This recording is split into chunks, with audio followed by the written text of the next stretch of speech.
ಮಹಾಲಿಂಗೇಶ್ವರ ದೇವಸ್ಥಾನದ ಸನ್ನಿಧಿಯಲ್ಲಿ ನಮ್ಮ ದೈವಜ್ಞರು ತಿಳಿಸಿದಂತೆ ನಮ್ಮ ಅಯ್ಯಪ್ಪನ ಗುಡಿ, ನಾಗನ ಗುಡಿಯಲ್ಲಿ ತೆರವುಗೊಳಿಸಿದ ನಂತರ ಅದನ್ನು ಇಲ್ಲಿ ಮೂಲನಾಗನಿಗೆ ತೀರಿಸುವಂತ ಕೆಲಸ ತಂತ್ರಿ ವರ್ಗದವರು ಅರ್ಚಕರ ಮುಖಾಂತರ ನಾವು ಈ ಹಿಂದೆ ಮಾಡಿದ್ದೆವು.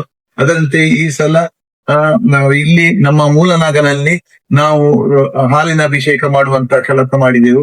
ಈ ಬೆಳಿಗ್ಗೆ 6 ಗಂಟೆಗೆ ನಮ್ಮ ಪ್ರಧಾನ ಅರ್ಚಕರಾದ ನಮ್ಮ BS ಭಟ್ ಅವರು ಸಾಮೂಹಿಕ ಪ್ರಾರ್ಥನೆಯನ್ನು ಮಾಡಿ ನಂತರ ಗುಂಡಾಭಿಷೇಕ, ಹಾಲಾಭಿಷೇಕ ಎಲ್ಲ ದೇವತಾ ಕಾರ್ಯವನ್ನು ಒಂದು ವ್ಯವಸ್ಥಿತ ರೂಪದಲ್ಲಿ ಇವತ್ತು ಇಲ್ಲಿ ಸಾಗ್ತಾ ಇದೆ. ಸುಮಾರು 10,000ಕ್ಕಿಂತಲೂ ಗುಂಡಾಭಿಷೇಕ, ಸುಮಾರು 100-150 ಲೀಟರ್ಗಿಂತಲೂ ಹೆಚ್ಚು ಹಾಲಾಭಿಷೇಕ, ಎಲ್ಲ ಅಭಿಷೇಕವು ಸುಮಾರು 10,000ಕ್ಕಿಂತ ಭಕ್ತರು ಈಗಾಗಲೇ ಆಗಮಿಸಿದ್ದಾರೆ. ಒಳ್ಳೆ ಹೆಚ್ಚುವರಿ ಅರ್ಚಕರನ್ನು ಕೂಡ ಇಲ್ಲಿ ನೇಮಕ ಮಾಡಿದ್ದರಿಂದ ಯಾವುದೇ ರಶ್ಗಳಿಲ್ಲ, ನೂಕುನುಗ್ಗಲಿಲ್ಲ. ಎಲ್ಲರಿಗೂ ಅಭಿಷೇಕದ ತೀರ್ಥವನ್ನು ಕೊಡುವುದು, ಪ್ರಸಾದ ಕೊಡುವುದು ಎಲ್ಲ ಅಚ್ಚುಕಟ್ಟಾಗಿ ವ್ಯವಸ್ಥಿತ ರೂಪದಲ್ಲಿ ಇವತ್ತು ಮಾಡಿದ್ದೇವೆ.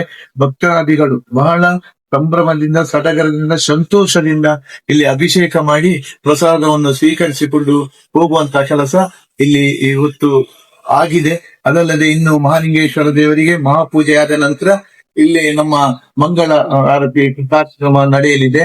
ಅಭಿಷೇಕ 12 ಗಂಟೆಗೆ ಕೊನೆಗೊಂಡು ನಂತರ ಕಂಬಿಲ ಸೇವೆ ನಡೆದು ಇಲ್ಲಿ ಮಂಗಳಾರತಿ ನಾಗನಿಗೆ ಆಗಲಿವೆ. ಇನ್ನು ಕೂಡ ಭಕ್ತಾದಿಗಳ ಸಂಖ್ಯೆ ನಿರಂತರವಾಗಿ ಬರ್ತಾ ಇದ್ದಾರೆ.